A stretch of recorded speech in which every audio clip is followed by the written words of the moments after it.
सुनाओ CDSL limited अब देखिए 1726 रुपए 50 पैसे का प्राइसिंग देखने को मिला। एंड नेक्स्ट वीक यहाँ पर ना आपके सामने या तो इसी हफ्ते या फिर अगले हफ्ते एनएसडीएल का आईपीओ आपके सामने देखने को मिल जाएगा। Hi this is Dev and watching traders diary. Stock के अंदर वापस से जान लौट चुकी है। एंड यहाँ पर ना क्या ब्रेकआउट होने वाला है, क्या ब्रेकआउट होगा एनएसडीएल के आईपीओ से, या फिर Q1 के नंबर्स जो कि आपके आज आने वाले हैं 26 जुलाई को, वो इस स्टॉक के अंदर ब्रेकडाउन या फिर ब्रेकआउट करवाने की कोशिश करेगा। आप देखिए एनएसडीएल का आईपीओ आप देख सकते हैं कि प्रीमियम आ चुके हैं, प्राइस अभी आना बाकी है, क्योंकि एक बार प्राइस आएगा तो वैल्यू यहां पर आ की जा सकती है। वही मोस्ट इंपॉर्टेंट टाइम होगा सीडीएसएल के स्टॉक के लिए। एकदम से उसके ऊपर रिएक्ट कहीं ना कहीं करता हुआ नजर आएगा मार्केट। प्राइस जैसे ही एनएसडीएल का आएगा वैल्यू यहां पर आ की जाएगी, प्री आईपीओ वैल्यू यहां पर आकी जाएगी, पोस्ट आईपीओ वैल्यू हमको बाद में पता चलेगा। तो ये सारी चीजें होना एक ना अब आ चुका वो समय जिसका इंतजार कर रहे थे सीडीएसएल वाले, वो समय आ चुका है, तो तैयार रहिए। 26 जुलाई को एक बड़ा ट्रिगर है बॉस, क्योंकि स्टॉक निचले लेवल से रिकवर हो चुका है, पहली बात। दूसरी बात, जो लगातार आपका ना 3 क्वार्टर से जो आपका हाल खराब था, लगातार ये आपका प्रॉफिट का नंबर जो है वो गिरता चला गया, 100 करोड़ पर पहुंच गया था। Q1 में यही देखा जाएगा कि क्या आपका जो रिकवरी है वो आ रही है। अगर रिकवर हो रहा है तो बहुत अच्छी बात है, ये आपके सामने एक बहुत बड़ा पॉइंट रखा, ठीक है। अगर यहां पर रिकवरी वास्तव में नेट प्रॉफिट में हो रही है तो ये प्लस पॉइंट रहेगा, क्योंकि स्टॉक दौड़ गया तो उसको यहां पर स्टेबिलिटी देने के लिए कुछ तो चाहिए रहेगा ना। आप रिकवर तो हो गए बट आपके फाइनेंशियल रिकवर हुए नहीं है, तो उसको स्टेबिलिटी देने के लिए Q1 का नंबर काफी इंपॉर्टेंट है। अगर अच्छा आ गया तो वास्तव में आपको स्टेबिलिटी मिलेगी, अगर खराब आया तो वो यहां पर ना आपका स्टॉक और महंगा देखने को मिलेगा। ऐसे में एक करेक्शन आ सकता है स्टॉक के अंदर, इसके लिए भी तैयार रहना। तो मोस्ट मेक और ब्रेक यहां पर ना आपका Q1 का नंबर रहने वाला है। स्टॉक के अंदर रिकवरी हो चुकी है, बहुत अच्छी खासी रिकवरी हमें देखने को मिली है, तो वो सारी बातें ना फैक्टर रहने वाली।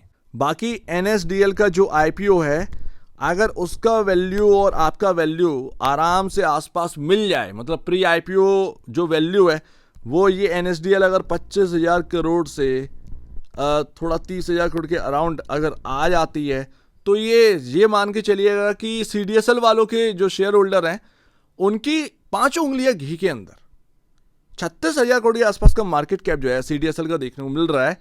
और एनएसडीएल अगर आप प्री आईपीओ वैल्यूएशन इतना देखेंगे 25 से 30,000 करोड़ के अराउंड यहाँ पर ना अगर आपका वास्तव में आ जाता है तो फिर वो 5 उंगलियां घी में, क्योंकि आईपीओ जब ओपन होगा तो आराम से ये सीडीएसएल के बराबर होगा वैल्यू। एंड ऐसे में सीडीएसएल का फाइनेंशियल जो है वो काफी आगे एनएसडीएल के कंपैरिजन, सो दैट कहीं ना कहीं जो मार्केट है वो इस चीज को समझेगा। एंड इससे मैं ये तो नहीं कह सकता कि ये स्टॉक और दौड़ जाएगा और चलेगा, बट मैं ये कह सकता हूं कि ये एक जो स्टेबिलिटी है, जो आपका एक डर है, वो यहां पर निकल जाएगा कि भाई ये कहीं गिर तो नहीं जाएगा, ये रिकवर कर गया कहीं ये वापस से फिसल तो नहीं जाएगा, ये सारे डर निकल जाएंगे। वो एनएसडीएल आपको सपोर्ट कर रहा होगा। एंड अगर Q1 ने कर दिया तो फिर तो सोने पे सुहागा जैसी बात है। तो 2 ट्रिगर हैं आपके सामने अब, एंड 2 ट्रिगर से ये काफी यहाँ पर ना आपके सामने वॉलेटाइल होने वाला है। बाकी अगर आप लाइन चार्ट देखोगे तो ये आपका 1800 क्रॉस नहीं कर पाया। 1800 क्रॉस का मतलब है आपका जो ऑल टाइम हाई है वो आ जाना 2000 के आसपास का, 1965 1970 के आसपास का हाई है, तो कोई बहुत बड़ा यहां पर रह नहीं गया है। अब अगर आप पैटर्न देखेंगे तो ये जो आपका पैटर्न बना था इस मिड पॉइंट से इसने सपोर्ट लिया। मैं ऑलरेडी आपको बताकर गया था क्या एक रेंज, एक है 1666 1742, इसने 1666 को नहीं तोड़ा एंड वही आपका मिड पॉइंट भी बैठा था। अब यहां पर आप देखेंगे तो जो एक पैटर्न बन रहा है उसमें अगर आपका ये ब्रेकआउट हुआ और ऐसे में ये 1800 का लेवल अगर टूटा तो मजे। लेकिन ये बात आप समझो कि जो पैटर्न बन रहा है ये एनएसडीएल जो है ना इसको करवाएगा कुछ एक बड़ा, या तो ये अपसाइड की तरफ या फिर एक डाउनसाइड की तरफ। क्योंकि अगर वैल्यू के मामले में एनएसडीएल सस्ता यहां पर ले आया ना, ये मैनेजमेंट सस्ता प्राइस ले आया, सस्ता वैल्यूएशन पे ले आया, तो फिर वो डाइवर्जेंस दिखेगा। फिर ऐसे में एक डर रहेगा कि भाई करेक्शन ना हो जाए। मैं ये कह रहा हूं कि डर रहेगा करेक्शन का, मैं ये नहीं कह रहा हूं कि हो जाएगा। शब्दों में अंतर है, ध्यान रखिएगा। बहुत सारे लोग ना पता नहीं क्या एक ना सोच कर बैठ जाते हैं, तो उनके लिए ना बोलना पड़ता है। समझदार जो होता है ना वो देखता है कि भाई हाँ क्या है, तो वो सब समझता है कि भाई क्या बोल रहे हैं। तो वही मैं आपसे कह रहा हूं कि पैटर्न भी कुछ इस तरीके का बन रहा है और उसी समय आप NSDL का IPO देख रहे हैं और उसकी वैल्यू ही या तो आपको ब्रेकआउट दिलवा देगी या फिर ब्रेकडाउन, और फिर उसके बाद Q1 का नंबर आपका जो है वो लगाइए। तो दोनों चीजें एक साथ हैं, दोनों चीजें। आज 21 जुलाई है, 5 दिन रह गए हैं, 5वें दिन आपका नंबर है, वो NSDL का IPO भी बीच में आएगा। तो मतलब आप देखिए 2 ट्रिगर जो है लगातार चल रहे हैं, तो ये बवाला वाला चीज चल रही है। अभी शेयर होल्डिंग पैटर्न भी आ चुका है बॉस, जून 2025 का आप देखेंगे, शायद आपने देख लिया होगा, बट FIs ने यहां पर थोड़ा सा कवर किया है, मतलब एक होल्डिंग बढ़ाई, जो घटाई थी ना 17-18% से लगातार। ये FIs का समझ में नहीं आता है, मतलब ये करते क्या है। दिसंबर 2023 में 18% था, फिर घटा दिया, फिर जून में बढ़ा दिया। वैसे ही आप देखेंगे जून 2024 में बढ़ाई थी, वैसे जून 2025 में बढ़ा दी, फिर एकदम से कम करी, फिर दिसंबर 2024 में बढ़ाई, फिर एकदम से कम कर दी मार्च में, फिर से बढ़ा दी जून में। तो ये FIs खेल रहे हैं FIs।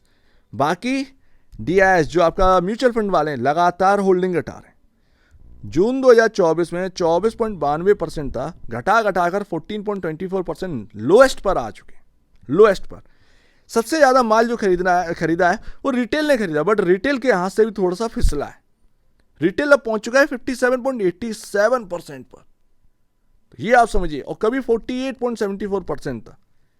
तो वो एकदम से रिटेल का बाइंग बहुत अच्छा खासा यहां पर देखने को मिला है। एंड लास्ट, ये आपका जो मूविंग एवरेज है, जो ग्रीन लाइन है ना, ये आपका पहुंच चुका है आपका ऑलमोस्ट 1600, ऑलमोस्ट 1654,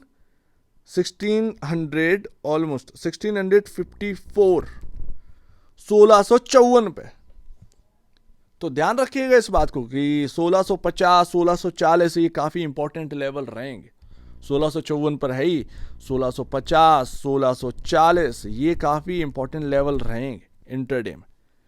इंटरडे में अगर ये क्लोजिंग होती है 1640 के नीचे, एंड 1-2 दिन अगर यहाँ पर ना नीचे ही रहता है ये स्टॉक, और वो वॉल्यूम बढ़ रहे हैं, ये स्टॉक के अंदर सेलिंग बढ़ रही है, तो वो नेगेटिव साइन होएगा, ठीक है ना।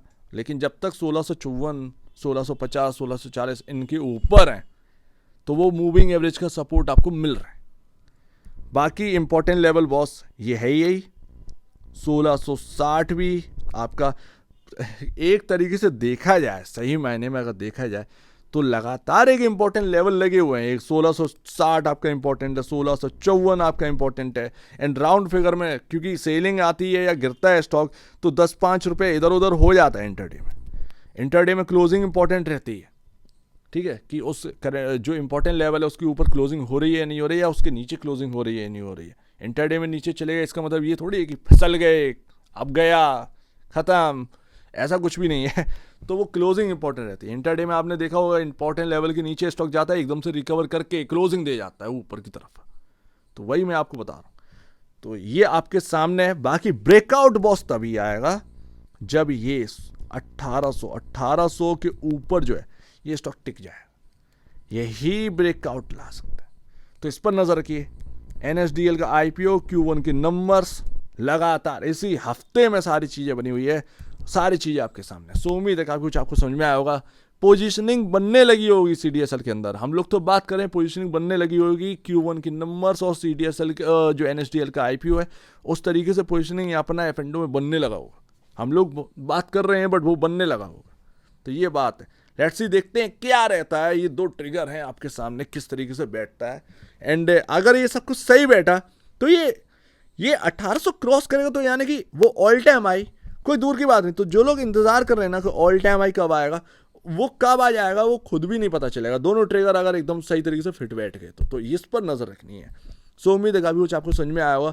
एक बार निवेश से पहले या बेचने से पहले अपने ब्रोकर एडवाइस से जरूर सलाह लीजिएगा। खुद की स्टडी करेगा, उससे बेहतर कुछ भी नहीं है, खुद की स्टडी ही मस्ट है। तो आप दीजिए, वीडियो देखेंगे, बहुत धन्यवाद दोस्तों।